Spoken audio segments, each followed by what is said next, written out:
At the center of our world lies the Middle East, and at its very heart, the ancient land which is Iraq. Two great rivers span its length, the Tigris and Euphrates. In the plain, made rich and fertile by their waters, the earliest civilizations known to man were born. Out of this ancient heritage, the citizens of one of the world's youngest nations are building a new life and a modern state.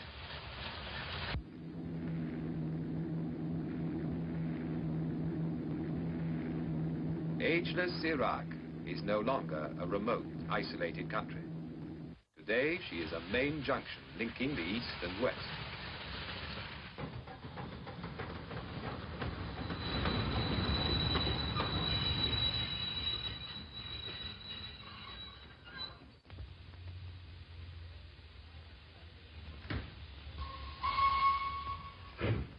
Her capital is Baghdad, a name that conjures up all the romance of Harun al-Rashid and the Arabian Nights of 1,000 years ago, when this was the fabulous capital of the Islamic world.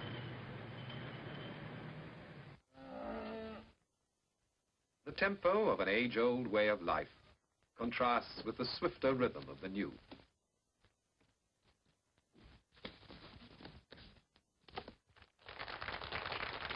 The 20th century has come to Baghdad, with steel and concrete, with shining cars and wide streets.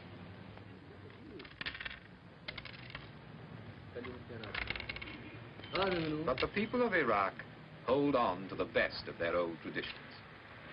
In the bazaars, you can see and hear them carrying on the art and exquisite craftsmanship that has been their pride for hundreds of years.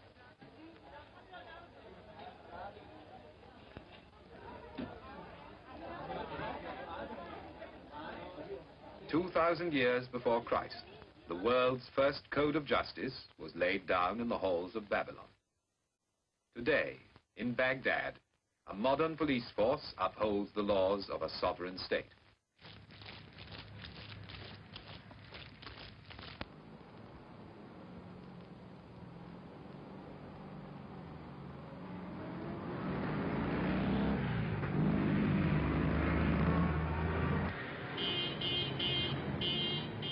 Today, the streets of the city are alive with the bustle of a young people who are taking back from the West the means to a brighter future.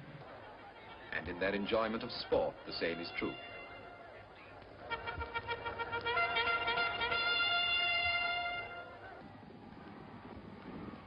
From 3 Arab stallions brought to England over 200 years ago, every thoroughbred has been sired. Today, their descendants run on every racecourse in the West. And now, in the 20th century, the sport of kings has come into its own in Baghdad, and how the people love it.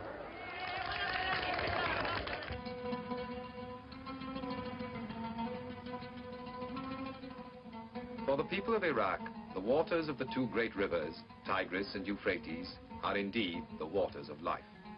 All through history, this land has drawn its food, its whole existence, from these two waterways. Between the twin rivers, so legend says, was the world's first garden, the Garden of Eden. And here there is still the miracle of the water. With water, man has made the desert green with grain and vegetables, rich with spices and dates for all the world.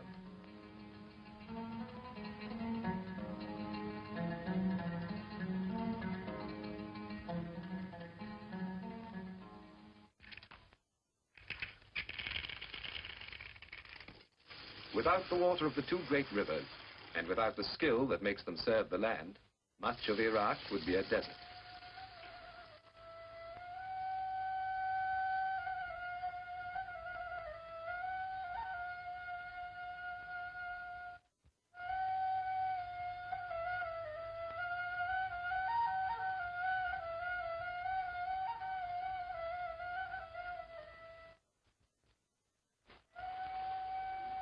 Only in the mountains and valleys of the north is there enough rain and snow to help the farmers cultivate their fields. Here, the life of the Kurdish tribes, farmers and hunters all, still follows an age-old pattern set by the sun and the changing seasons. When you visit one of their villages, you begin to remember Jacob and his flocks, and Rebecca at the well.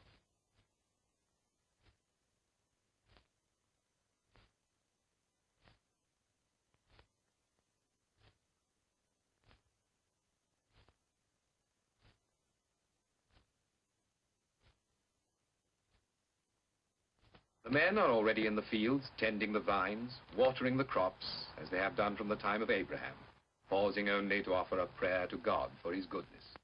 Allahu Akbar, Allahu Akbar. Ashhadu an la ilaha illallah. Ashhadu an la ilaha illallah. Ashhadu anna Muhammadan Rasulullah. أشهد أن محمدا رسول الله. حي على الصلاة، حي على الصلاة.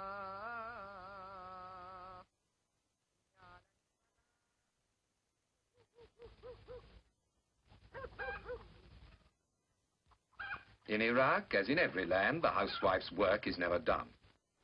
For their husbands, the day's work over, there is time to sip a glass of tea and talk of what the future holds in store for them and their children. But with the coming of spring and the sowing of the seed, all become young again and rejoice.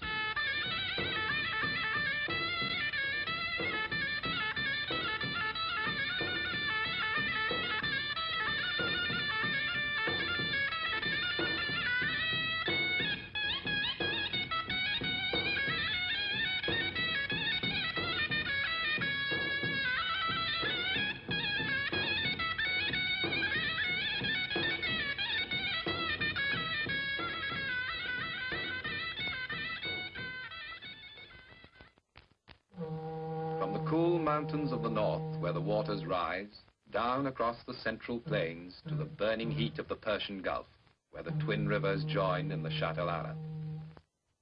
Here lies the great port of Basra, at the crossroads of the world's trade. For generations, seafaring men have made this their port of call, and the fables of Sinbad the Sailor were based on the stories they told. Today, the modern port of Basra is Iraq's waterway to the world. Ships laden with the goods of the new age sail out from the Persian Gulf to the Indian Ocean and the Far Orient. And the skies over Basra are thronged with the traffic of the air.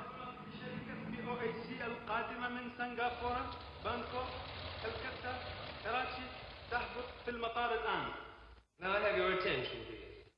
The ICL arrival of Arnold Flight 785 from Singapore, Bangkok.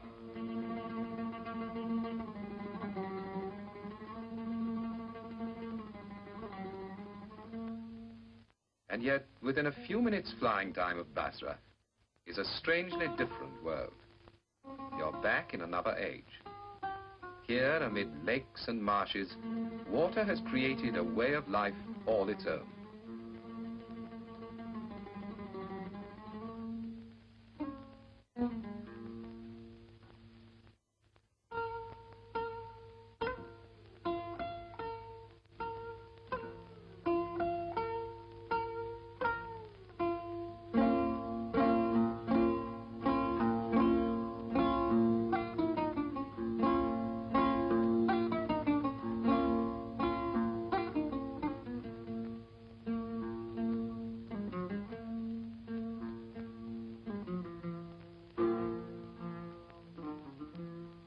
A way of life well suited to these strange surroundings, and at the same time a living reminder of that remote past when men settled by these waters to found the first great cities known to man.